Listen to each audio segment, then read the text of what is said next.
అండి, welcome to my channel Leelakrishna music vlogs. ఇప్పుడు మీరు చూస్తున్న ఈ వంటకం పేరేంటో చెప్పుకొని చూద్దాం. కనిపెట్టలేదా అండి? అయితే నేనే చెప్పేస్తాను. నత్తల కర్రీ అండి. అదేనండి, స్నేల్స్ అంటారు కదా, అవి చాలా మంచి వంట. ఇవిగోనండి, నత్తలు అయితే చూడండి చాలా ఫ్రెష్గా ఉన్నాయి. అంటే మనకి విడిగా దొరికిన నత్తలు అయితే కొంచెం పెద్ద సైజులో ఉంటాయండి. ఇవైతే మా వారు ఫ్రెష్ టు హోమ్ అనే యాప్ నుంచి తెప్పించారు. వీళ్ళు ఏ నాన్ వెజ్ ఐటెం పంపించినా కూడా ఫ్రెష్గా క్లీన్ చేసి మరీ పంపిస్తారండి. ఎంత వాళ్ళు క్లీన్ చేసినా మనం కూడా ఒకసారి చేసుకోవాలి కదా. నేనైతే రాగానే చేసేసుకున్నాను. ఇప్పుడు స్టవ్ మీద ఒక ప్యాన్ పెట్టుకొని దీంట్లో ఒక 2 గరిటెల ఆయిల్ వేసుకొని ఒక 2 ఉల్లిపాయలు సన్నగా తరిగిన ముక్కలు వేసుకోవాలండి. ఇవి మగ్గే వరకు బాగా వేయించుకోవాలి. ఈ కర్రీ మనం మట్టి పాత్రలో చేస్తే చాలా బాగుంటుందండి. మామూలుగా మనం చేపల పులుసు ఒక్కటే చేస్తుంటాం కదా మట్టి పాత్రలో, కానీ నత్తల కర్రీ కూడా ఇట్లా మట్టి పాత్రలో చేస్తే చాలా టేస్ట్గా ఉంటుంది. ఇప్పుడు దీంట్లోకి ఒక 1.5 స్పూన్ దాకా అల్లం వెల్లుల్లి పేస్ట్ వేయాలండి. అప్పటికప్పుడు దంచుకొని వేసుకుంటే ఆ టేస్టే వేరు కదండి. స్మెల్ అనేది చాలా బాగుంటుంది. ఈ అల్లం వెల్లుల్లి పేస్ట్ని ఉల్లిపాయ ముక్కలు వేసి ఇవి కూడా బాగా వేగేదాకా వేయించుకోవాలండి. నాన్ వెజ్ కర్రీస్ అనగానే ఉల్లిపాయను కూడా మనం అల్లం వెల్లుల్లితో పాటు కలిపి ముద్ద చేసేస్తూ ఉంటాం కదండి.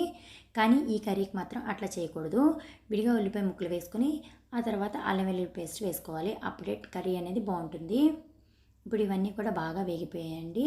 ఇప్పుడు దీంట్లోకి మనం కడిగి పెట్టుకున్నాం కదండి ఈ నత్తలు, ఇవన్నీ వేసేసుకోవాలి. మనకి బయట దొరికే నత్తలు అయితే ఇంకొంచెం పెద్ద సైజులో ఉంటాయండి. ఇవి మరీ చిన్న చిన్నగా ఉన్నాయి. ఇవన్నీ కూడా దీంట్లో వేసేసిన తర్వాత బాగా వేయించుకోవాలండి. అప్పుడే మనకి స్మెల్ అనేది రాకుండా ఉంటుంది.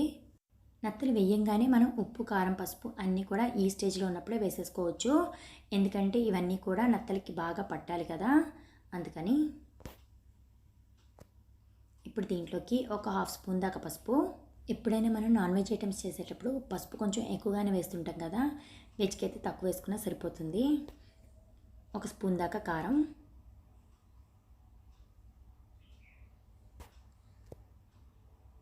1 స్పూన్ ధనియాల పొడి అండి. ఇది నేను ఆల్రెడీ ప్రిపేర్ చేసుకొని పెట్టుకుంటాను. అది 1 స్పూన్ దాకా వేసుకోవాలి.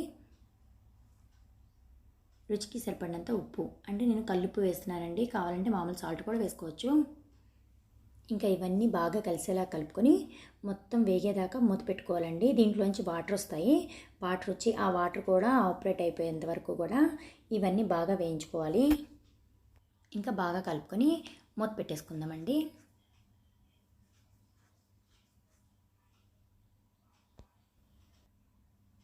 చూసారా అండి, దీంట్లోంచి వాటర్ పైకి వచ్చాయి.